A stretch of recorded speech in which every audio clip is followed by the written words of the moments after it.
Muy buenos días, familia. Bendiciones a todos en esta mañana. Vamos entonces a concentrarnos a continuación en lo que es la palabra de Dios, y para ello vamos a ir a Mateo capítulo 18. Vamos a leer allí en Mateo 18 los versículos del 1 al 6. Voy a pedirle a la iglesia que se pongan sobre sus pies. Vamos a leer la palabra de Dios. En señal de reverencia, vamos a escucharlo sobre nuestros pies. Mateo 18, versículos del 1 al 6. Dice así la palabra de Dios.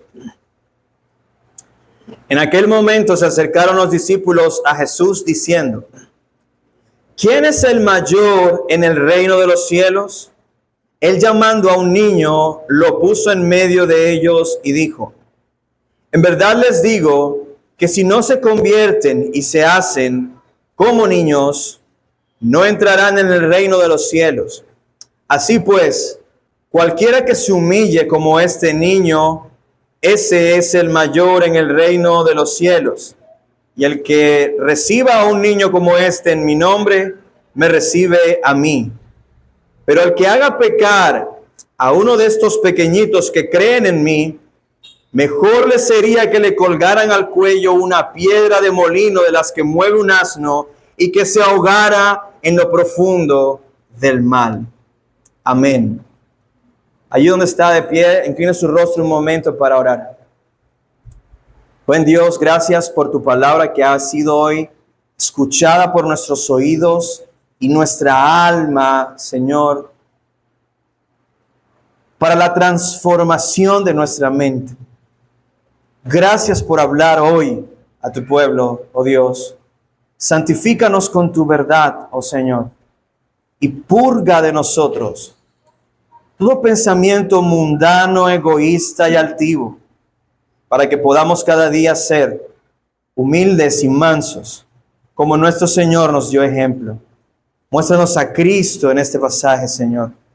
Concédenos, Señor, el gozo en nuestro corazón de contemplarte a ti en tu gloria a través de este pasaje. Te ruego que ayudes al predicador a ser fiel, Señor. En el nombre poderoso de Jesucristo te lo pedimos. Amén y amén. Pueden sentarse, por favor.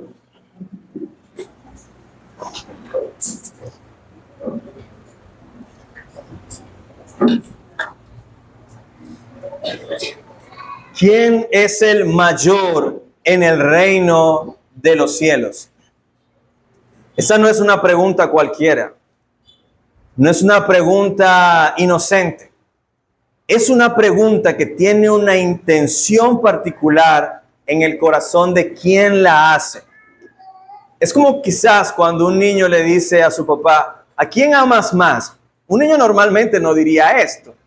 Pero si un niño se atreve a decirle a su papá o a su mamá: ¿a quién amas más?, hay una motivación detrás de esa pregunta. Así que el corazón no es neutral cuando esta pregunta sale en esta escena. En el capítulo 16, si miramos un poco el contexto de esta pregunta, Pedro hace una afirmación que llamamos en aquel momento la confesión en Cesarea de Filipos. Jesús pregunta: ¿qué dicen los hombres de mí? Les dicen algunos que este o aquel profeta. ¿Y ustedes qué dicen de mí? Pedro toma la vocería y dice: creemos que tú eres el Mesías, el Hijo del Dios viviente. Muy bien, Pedro. Y Jesús le dice a Pedro, a Simón le dice: a ti te digo, Pedro, y sobre esta roca edificaré mi iglesia. Los discípulos estaban allí escuchando. Las palabras de Jesús no eran exclusivas para Pedro, aunque estaban siendo dirigidas para él. Ya eso lo vimos. Pero ¿qué pudo haber despertado en los discípulos alrededor de esto? ¡Wow! ¡Qué palabras tan importantes ha dicho Jesús acerca de su iglesia! Y habló con Pedro. No solo eso, sino que en el siguiente capítulo 17, Jesús sube a un monte a orar. Y solo se lleva a 3 de sus discípulos. ¿Quién iba entre esos 3? Pedro, ¿verdad? Pedro. En ese monte no solo oraron juntos ellos 4, sino que Jesús se transfigura delante de sus 3 discípulos y ellos tienen una revelación especial que Jesús les dice, no se la digan a nadie hasta que yo resucite. Ellos debían estar callados, es decir, dentro de los 12 habían 3 que tenían información que nadie más tenía. Y en la parte final del capítulo 17, vemos a Pedro tener una conversación con Jesús en donde él iba a preguntar, ¿debes tú o pagas tú el impuesto al templo? Y Jesús le dice, bueno, los hijos, tú y yo, estamos exentos.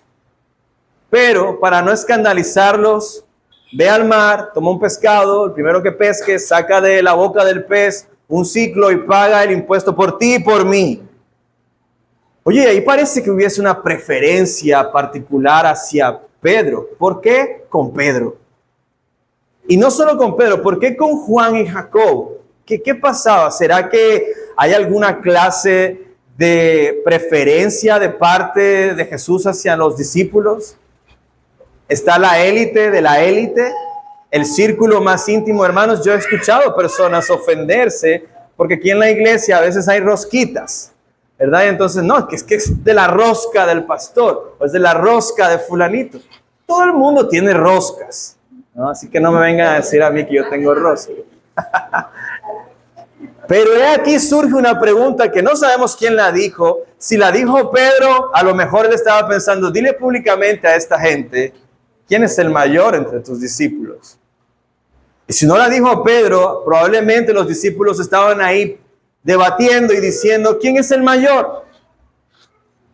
No creo que sea Pedro, yo tengo mejores capacidades. Había una motivación en el corazón de los discípulos que los llevó a indagar y a hacer que Jesús dijera públicamente cuál es la jerarquía. Vamos a definir aquí cuál es la jerarquía. ¿Quién es el primogénito de entre tus discípulos? ¿Quién es el que manda más en este reino que tú has venido a establecer? Porque creemos que tú eres el Mesías, el Rey. Y en este reino que estás estableciendo después de ti, porque tú eres la cabeza, pero después de ti, ¿quién manda más? ¿Quién es el mayor de nosotros? ¿Quién tiene más autoridad? ¿Quién tiene más privilegios? ¿Quién tiene más revelación? Dilo, Jesús. Esta pregunta sigue siendo importante para nosotros. ¿Quién es el mayor en el reino de los cielos? Porque vivimos especialmente en una generación en donde la cultura del ego está permeando la iglesia. El mundo allá afuera vive detrás de posiciones, de jactancias, de autoridad. Nuestros gobernantes se jactan de decir, yo soy el presidente, yo soy la vicepresidente, y se jactan y lo dicen como para que se les respete y se les tenga mayor confianza, porque el mundo anda detrás de esas cosas y esa vanidad jactanciosa no ha dejado quieta a la iglesia, y en nuestros días, aún dentro de la iglesia, parece que estos asuntos de autoridad y jerarquía siguieran siendo un problema para nosotros. Por eso he titulado este sermón, El mayor en el reino de los cielos, porque lo que vamos a profundizar a continuación es en lo que Jesús dijo. Ya vimos el contexto de la pregunta, pero ahora vamos a ver qué dijo Jesús. ¿Por qué él respondió de esta manera al responder esta pregunta de quién es el mayor en el reino de los cielos? Y vamos a escudriñar esa pregunta en 2 puntos generales. El primero, Jesús responde quién es el mayor y después dice cuáles son las implicaciones de esta respuesta, ¿verdad? En primer lugar, el mayor en el reino de los cielos, ese es el que se hace como un niño. Esa es básicamente la respuesta de Jesús. El mayor en el reino de los cielos es el que se hace como un niño. Jesús llama a un niño de la audiencia, como llamar yo a Miguel Andrés. Miguel, vente, ponte aquí al lado mío un momento. Y lo pone en medio. Ustedes están viendo a este niño. Jesús dijo, en verdad les digo, que si no se convierten y se hacen como niños, no entrarán en el reino de los cielos. Esta es una figura importante, hermanos. Jesús lo puso ahí enfrente de todos. Quizás, y vamos a ver más adelante en el capítulo 20, porque a los niños a veces no se les tiene mucho respeto. A los niños a veces no se les tiene en cuenta. ¿Cuál es tu opinión? ¿Qué te parece? ¿Te gusta? ¿No te gusta? A los niños a veces se les ven como un inconveniente. Nuestra generación no quiere tener hijos porque un hijo te daña los planes egoístas que tenías. Tu pequeño reino se viene abajo cuando un niño llega a tu familia. Los niños son mirados en nuestros tiempos también con indignidad. Se les ve como menores, con todo y que en nuestra generación existen los derechos de los niños. Gracias, Miguel. Por eso, para Jesús, esto fue un momento importante. Y quiso que todos vieran a este niño. Él quiso decir a las personas, el más insignificante de entre ustedes, a quienes ustedes consideran el más insignificante, lo voy a poner en medio, para darles una lección importante. Y lo primero que Jesús dice en este pasaje, mira las palabras de Jesús: si no se convierten y se hacen como niños, no entrarán. Ni siquiera piensen en ser el mayor o el menor. Es que no entrarán en el reino de los cielos. Si todos y cada uno de los presentes no se hacen a sí mismos como niños, no esperen ver a Dios luego de la muerte. No esperen estar con Dios en su reino cuando Él regrese. Pero ¿qué significa esto de hacerse como niños? Recordemos cómo es que un ser humano cualquiera puede entrar y ser parte del reino de los cielos. Comencemos por qué los seres humanos no pueden entrar en el reino de los cielos. Y la respuesta sencilla en una palabra es pecado. Por cuanto todos pecamos, estamos exentos de participar de la gloria de Dios. No podemos estar en la presencia de Dios por nuestro pecado. Por eso se hizo necesario que Jesús enviara a su Hijo en una misión de rescate, porque no existía ni un solo ser humano que pudiera hacer algo para ganar su entrada al reino de los cielos. Era necesario que Jesús viniera, padeciera y resucitara al tercer día luego de morir, para el perdón de los pecados y garantizar para todo aquel que en Él cree el acceso al reino de los cielos. Por eso es que el Evangelio son buenas noticias, porque en el Evangelio estamos proclamando el perdón de los pecados y la reconciliación que el hombre puede tener con Dios. Es interesante porque el reino de los cielos es el único que le exige a sus miembros ser pecadores, reconocer, porque ser pecadores todos somos pecadores, pero reconocer que soy un pecador, absolutamente necesitado de la gracia y el perdón de Dios. Es por eso que en el versículo 6, ustedes van a leer que la característica de un niño al que Jesús se está refiriendo es que creen en Él. Él dice ahí en el versículo 6, aquel que haga tropezar a uno de estos pequeños que cree en mí, es decir, la característica fundamental de un niño al que Jesús se está refiriendo es que cree en Él. Cree en Él. Voy a hacer un paréntesis aquí importante. Ayer conversando acerca de estas teorías de evolucionismo, creacionismo, cómo a veces los cristianos queremos reconciliar esas dos cosas. Yo les decía a mis estudiantes, si yo traigo a Abby, o a Maciel, o a Evangeline, y la siento allí y le digo, bueno, niño, te voy a contar cómo fue creado el universo. Dios en el principio creó todo el universo en 6 días. Mira cómo lo dice la Biblia y le leo Génesis 1. Ese niño no va a decir, Pero las pruebas de carbono 14 revelan que hay rocas con una existencia. Ningún niño va a decir eso. No solo porque no tienen la información, sino porque lo que yo le estoy diciendo de parte de Dios, él lo está recibiendo como de parte de Dios. Por eso la primera reacción de un niño cuando le hablo de Génesis 1 es decir, wow, en un día Dios creó el sol, la luna y todas las estrellas. ¡Wow! ¡Qué poderoso es Dios! Él no se pone a decir, de pronto es que un día no era un día, sino 1000 años. No, porque para Dios 1000 años es como un día. Y no fueron 6 días literales, sino que era como una metáfora. A partir de Génesis 2 ya no era metáfora Génesis 2. No, el libro de Génesis está hablando en un lenguaje literal. Porque si yo voy a interpretar Génesis 1, metafóricamente tengo que hablar del resto de Génesis, la historia de Abraham, de Isaac, de Jacob, como en lenguaje figurado, y no es el propósito de este libro. Este libro te está diciendo literalmente qué fue lo que hizo Dios para crear el universo. Y ante esa verdad, los niños dicen, wow, qué poderoso es Dios.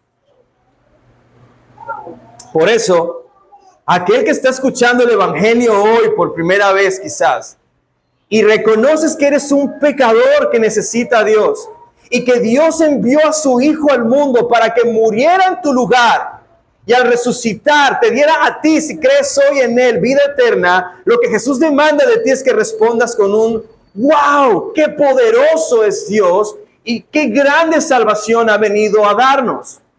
Y que aceptes el regalo de salvación que Jesucristo vino a darte. Tienes que hacerte como un niño. Tienes que confiar en la palabra de Dios como un niño confía en la palabra de su padre. Y esto es una responsabilidad grande, ¿no, Miguel?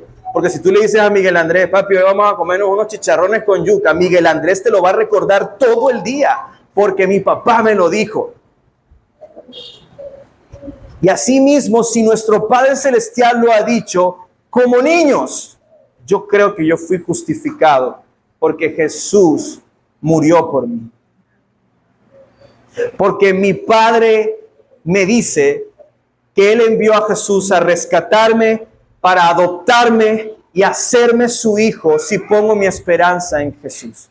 Y yo creo que mi Padre es fiel y Él cumple sus promesas. Y Él dijo que vendría y cuando Él regrese, yo voy a ser parte de su reino y voy a estar bañado de su gloria y de su gracia y de su favor eternamente en su reino. Yo lo creo. Pero no solamente la fe es característica de este niño al que Jesús está haciendo referencia. Ustedes tienen que hacerse como un niño que cree en su Padre. También, y es la primera referencia que vemos aquí, es que este niño es alguien, o más bien nosotros como adultos nos hacemos como niños convirtiéndonos. Y esto es importante. La evidencia de que alguien ha creído en Jesús es el arrepentimiento. Si tú verdaderamente has creído en Jesús como tu Señor y Salvador, entonces tú te vas a arrepentir de tus pecados. La palabra para arrepentimiento en el Nuevo Testamento es el griego metanoia. De ahí viene la palabra metamorfosis. Este metanoia es un cambio de mente. Literalmente significa cambio de mente.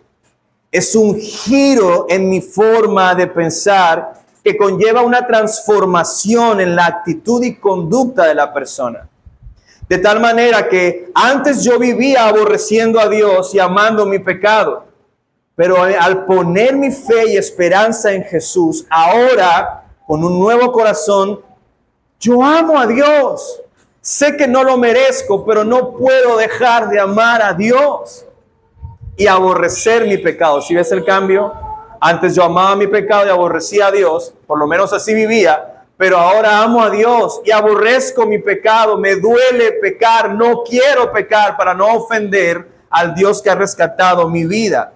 Es un cambio de mente, es un cambio de paradigma. No es solo sentir dolor porque pequé, eso hace parte del arrepentimiento.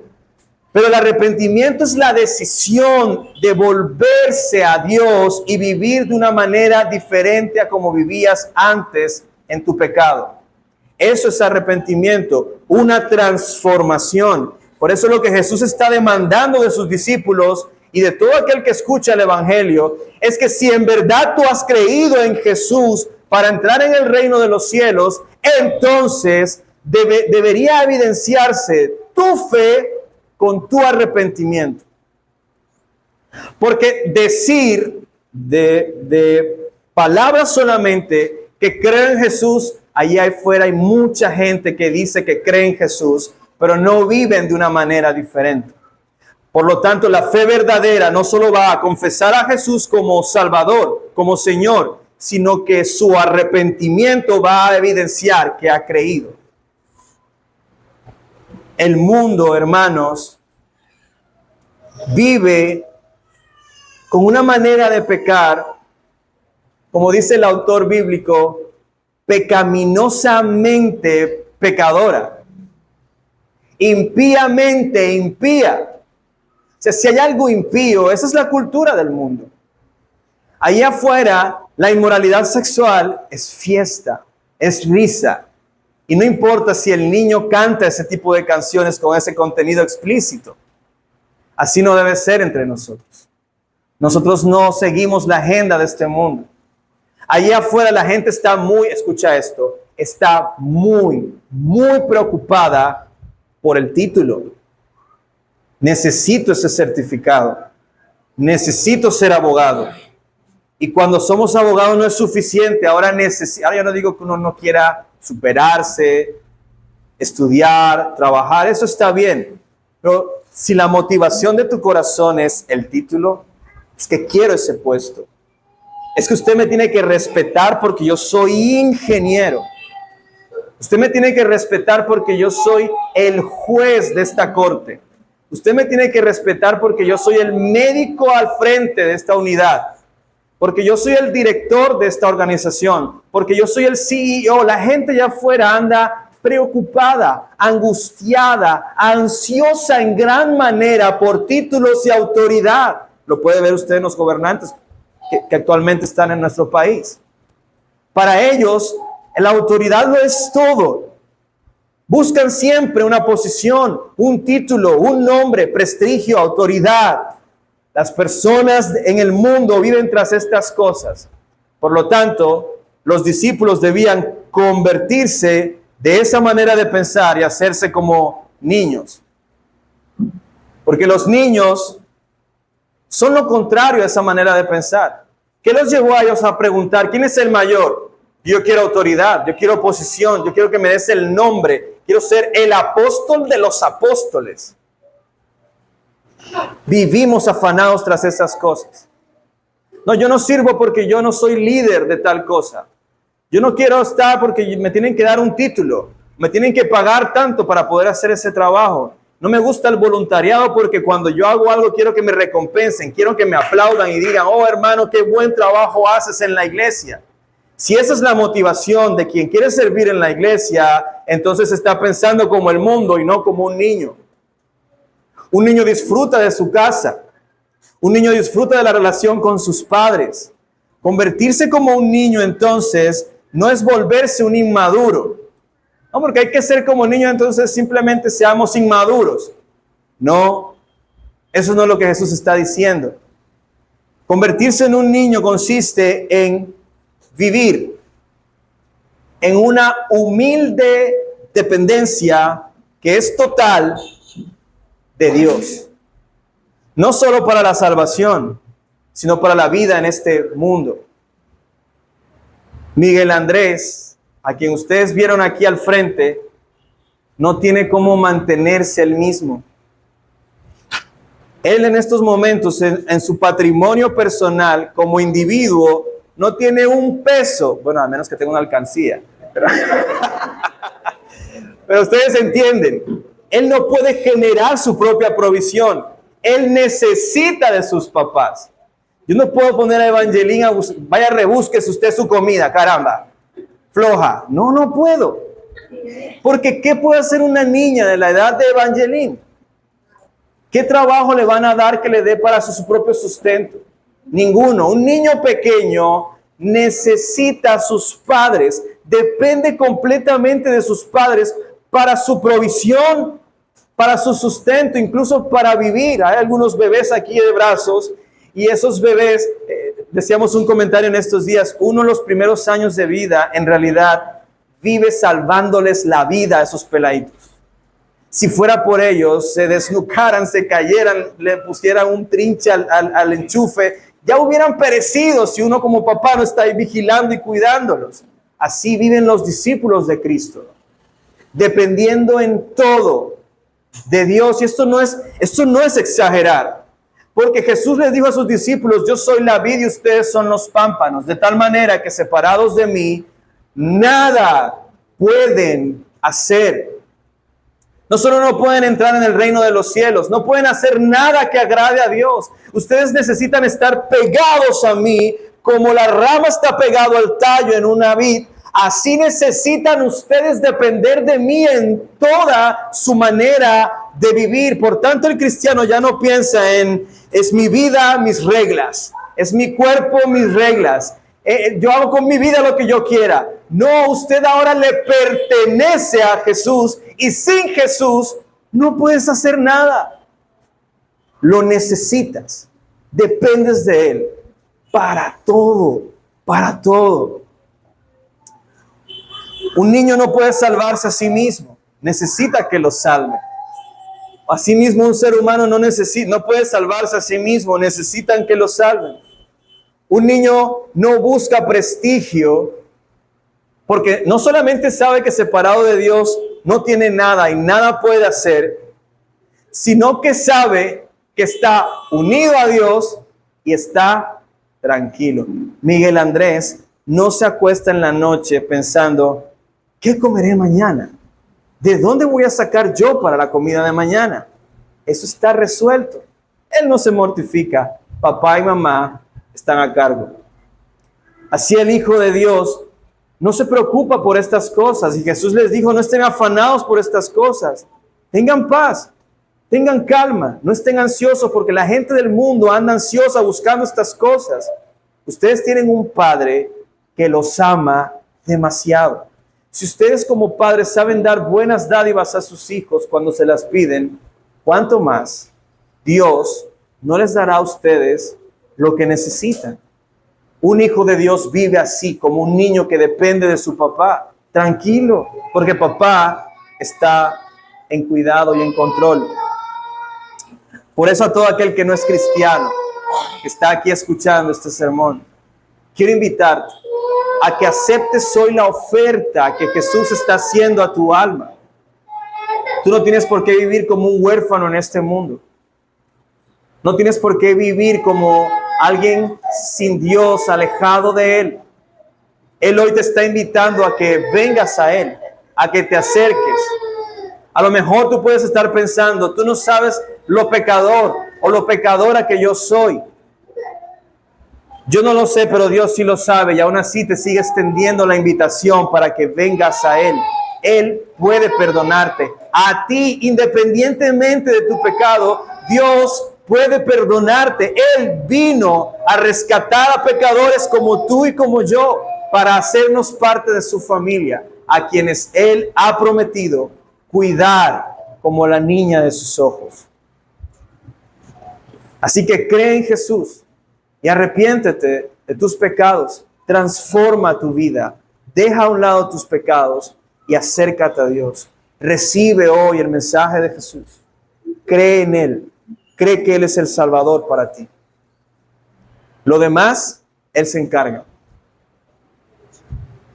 Una vez claro entonces que los que pertenecen al reino de los cielos no son los niños literales. Y quiero hacer esta aclaración aquí porque igual vamos a hablar de eso en el Mateo 20, porque una de las cosas que Jesús vino a hacer fue a redimir a los menospreciados, ¿saben?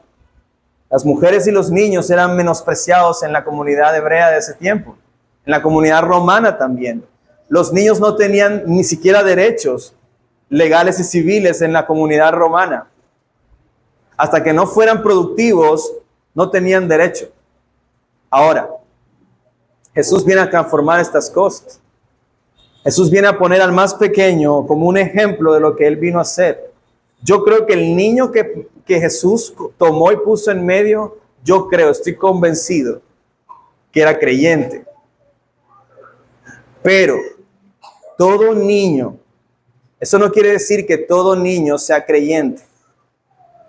Los niños también necesitan arrepentirse y creer en Jesús. No crean niños que por ser niños ustedes ya son cristianos. Y no crean adultos que todos los niños son angelitos inocentes que ya son cristianos. No, si usted tiene un hijo, por lo menos aquí está Jesse, que tiene a su hijo bien chiquitico, ya se ha dado cuenta de que ellos tienen una herencia de pecado en su corazón que nadie se la enseña, sale solita. Todo niño necesita el evangelio. Así que desde muy temprana edad, padres, expongamos a nuestros hijos al evangelio. Porque los niños, por ser niños, no entrarán en el reino de los cielos. Los niños entrarán al reino de los cielos creyendo en Jesús. Creyendo en Jesús. Dicen amén, niños. Creyendo en Jesús. ¿Ok? Bien, eso es importante. Porque Jesús no está diciendo que solamente los niños, porque inclusive Jesús va a enviar a estos niños en medio de lobos a hacer una misión que no sería segura para un niño de edad. Él está hablando ahora y se va a referir el resto del capítulo 18 a sus discípulos como sus pequeñitos, sus niños. ¿Ah? Eso es importante para lo que vamos a ver en los siguientes sermones. Un niño entonces en el reino de los cielos es aquel que aprende a vivir en dependencia, convirtiéndose de sus deseos mundanos, creyendo en Jesús para el perdón de sus pecados y viviendo por y para Dios. Por eso Pablo podía decir, es que ya yo no vivo. Ahora Cristo vive en mí. Yo vivo para Él. Pero el niño no solo cree, se convierte, depende y confía, sino que también Jesús utiliza la figura del niño para hablar y referirse a la humildad que debe caracterizar a los discípulos de Jesús. Y este es la punzada al corazón de los discípulos. Dice el versículo 4, así pues, o en conclusión, cualquiera que se humille como este niño, ese es el mayor en el reino de los cielos. Claro, ¿cierto? Este dardo es para ti también. Tú tienes que humillarte como un niño y hacerte pequeñito.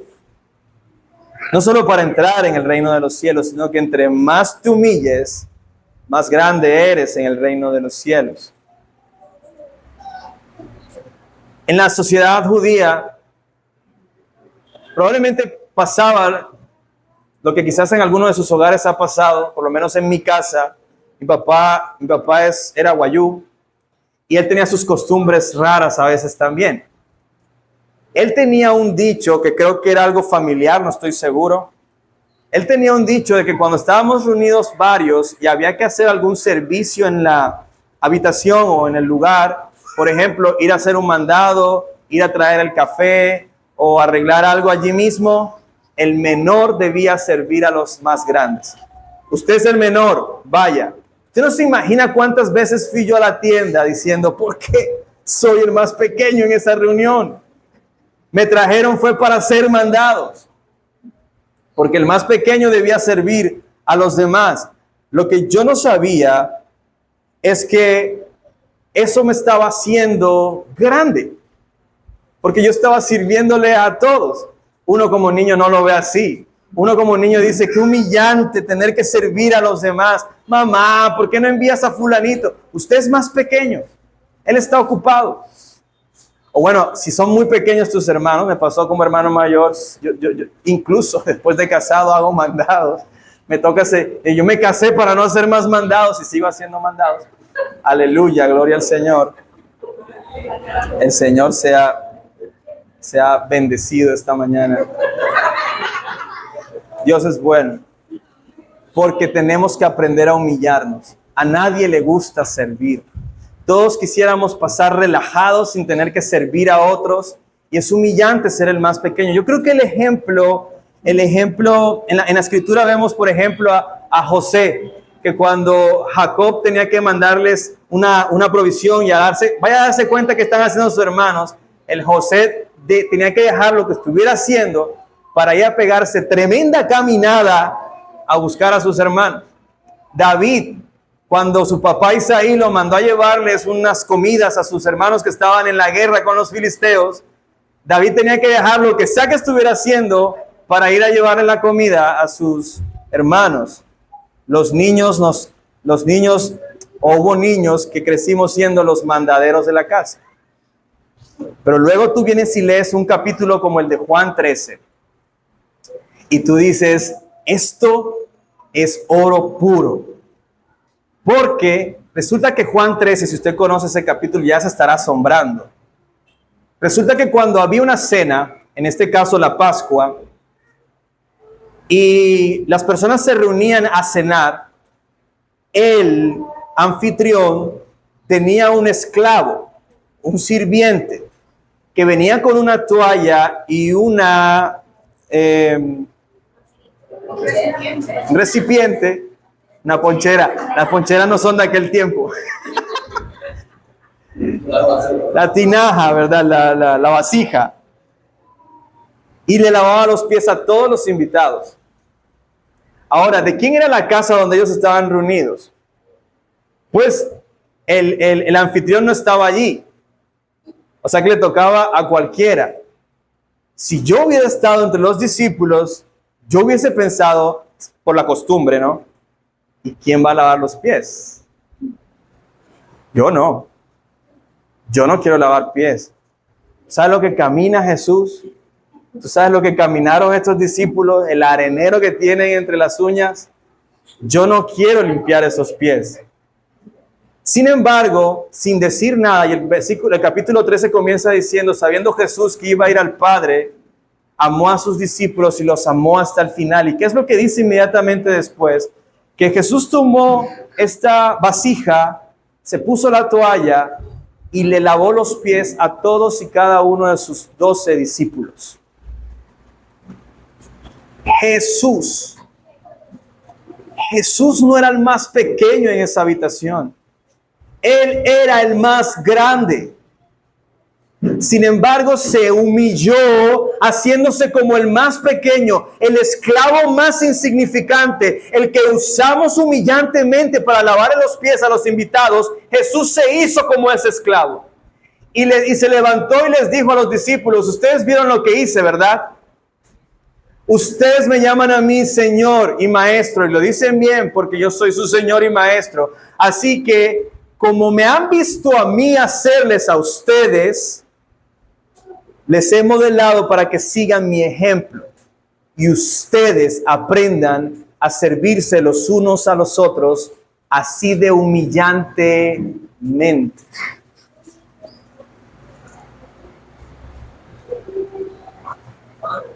Yo hubiese estado ahí, yo me hubiese tapado la cara y hasta hubiera llorado. ¿Por qué no se me ocurrió? Es cierto. ¿Por qué no le lavé los pies al maestro? Él es digno, él se lo merece. ¿Por qué mi ego, mi deseo de ser servido, pero de no servir, me hizo perderme esta gran oportunidad de lavar los pies a mi maestro? Jesús le dice en el capítulo 20 a sus discípulos, en este mismo evangelio de Mateo, ustedes saben que los gobernantes de los gentiles se enseñorean de ellos y que los grandes ejercen autoridad sobre ellos. No ha de ser así entre ustedes, sino que el que de entre ustedes quiera llegar a ser grande será su servidor, y el que de entre ustedes quiera ser el primero será su siervo. Así como el Hijo del Hombre no vino para ser servido, sino para servir y dar su vida en rescate por muchos. Creo que la metáfora del niño está clara, ¿no? Él está hablando de sus discípulos.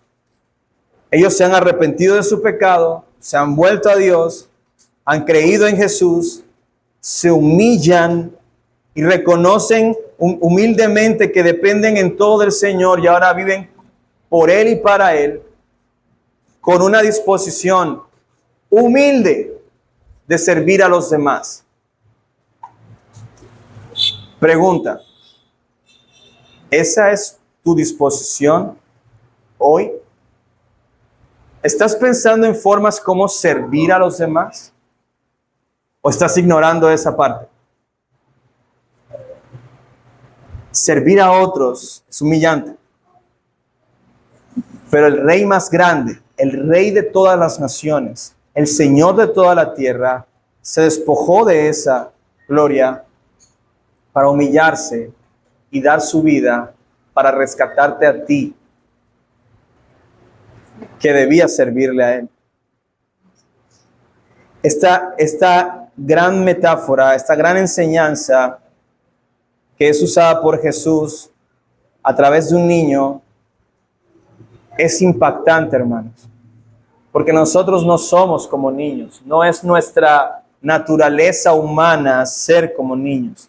Incluso ya adultos creemos que podemos o que somos más dignos de respeto que los niños. No sé cuántos aquí en esta comunidad les pasa que a veces usted le habla a los niños como no le hablarías a un adulto. De alguna forma creemos que tenemos el derecho de hablarles, de levantarles la voz, de ignorarlos. Ellos también son seres humanos que portan la imagen de Dios. Personas que llegan a la iglesia y ni miran a los niños. Es más, les fastidia los niños. Ya va a empezar otra vez ese bebé a llorar. ¿Por qué no se lo llevarán? ¿Por qué no vendrá alguien a sacarlo? Pero ser como niño es lo que Jesús nos llama a ser. Humildes, dependientes. Y eso tiene ciertas implicaciones, es la parte final de este sermón. Jesús termina esta enseñanza diciéndonos no solamente ustedes tienen que ser como niños, sino también hablándonos de los beneficios que hay en hacerse como niños. Hay beneficios de ser como niño. El versículo 5 dice, y el que reciba a un niño como este en mi nombre, me recibe a mí. El que reciba a un niño como este en mi nombre, me recibe a mí. Y esta es la enseñanza que Jesús va a seguir desarrollando más adelante. Él va a enviar a sus discípulos a todas las naciones de la tierra para que las personas reciban a Jesús a través del mensaje que ellos les van a dar. Pero es importante que entendamos que quien mira a los discípulos de Jesús como sus pequeños, como que ellos le pertenecen a Jesús, Jesús se va a tomar a título personal ese beneficio que tú hagas con un hijo suyo, con uno de sus pequeños. Es decir, si tú ayudas a un cristiano, Jesús se va a tomar ese favor personal. Eso es lo que le está diciendo aquí. El que lo recibe a él, me recibe a mí. El que lo bendice a él, me bendice a mí. El que hospeda a uno de mis pequeños, a mí me hospeda. Recuerda que ya ellos habían ido en una jornada de misión y Jesús les dijo, si ustedes no encuentran una casa que los hospede y que sea digna, sacúdanse los pies y váyanse. Porque les iba a pasar que los iban a rechazar. Mientras tanto, otros les iban a abrir las puertas y les iban a decir, quédense en mi casa hoy y predíquennos más acerca del evangelio. Y al ellos recibir a los discípulos, estaban recibiendo a Cristo mismo. Jesús estaba tomando personal este asunto. No solo eso. Jesús está diciendo en el versículo 6, pero, aquí está el contraste, al que haga pecar a uno de estos pequeñitos que cree en mí, mejor le sería que lo colgaran al cuello en una piedra de molino de las que mueve un asno y que se ahogara en lo profundo del mar. Piensa en la analogía. Una piedra de molino es más pesada que un ser humano. Por ende, si yo amarro mi cuello a una piedra de molino y la tiro al mar, no hay forma de que yo salga del mar. Voy a morir allí. Y yo no sé, pero esa es de las muertes que se ven más horrendas. Pero esta figura tan cruda, tan extraña, Jesús la trae para darnos un punto importante. Estos mis pequeños, yo los voy a defender con todo mi poder. Y el que les sea de tropiezo, se las va a ver conmigo y va a preferir que le aten una piedra de molino de las que mueve un asno, que se la amarren al cuello y lo lancen al fondo del mar. No hay comparación en las represalias que Jesús va a tomar contra aquellos que dañan a sus pequeños. Jesús se toma personal a quienes maldicen a sus pequeños. Así que, mucho cuidado de cómo hablas de la iglesia. Mucho cuidado de lo que dices cuando te refieres a su iglesia. Mucho cuidado de cómo hablas de sus pequeños. Esto evidentemente nos está mostrando el corazón de Jesús para con sus discípulos. Él los va a defender. Ahora, cada quien es culpable de su propio pecado, eso es cierto. El que haga pecar a mis discípulos se la va a ver conmigo, pero es que ellos pecaron. Yo fui tropiezo, pero él fue el que pecó. Sí, pero yo estoy trabajando en él. Estoy ayudándolo con su lucha. Mi espíritu vive en él y le estoy ayudando a abandonar su pecado.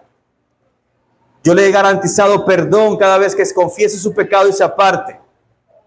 Sin embargo, aquellos que con un corazón malo hagan pecar a uno de mis pequeños, yo mismo me encargaré de hacerle pagar lo que hizo.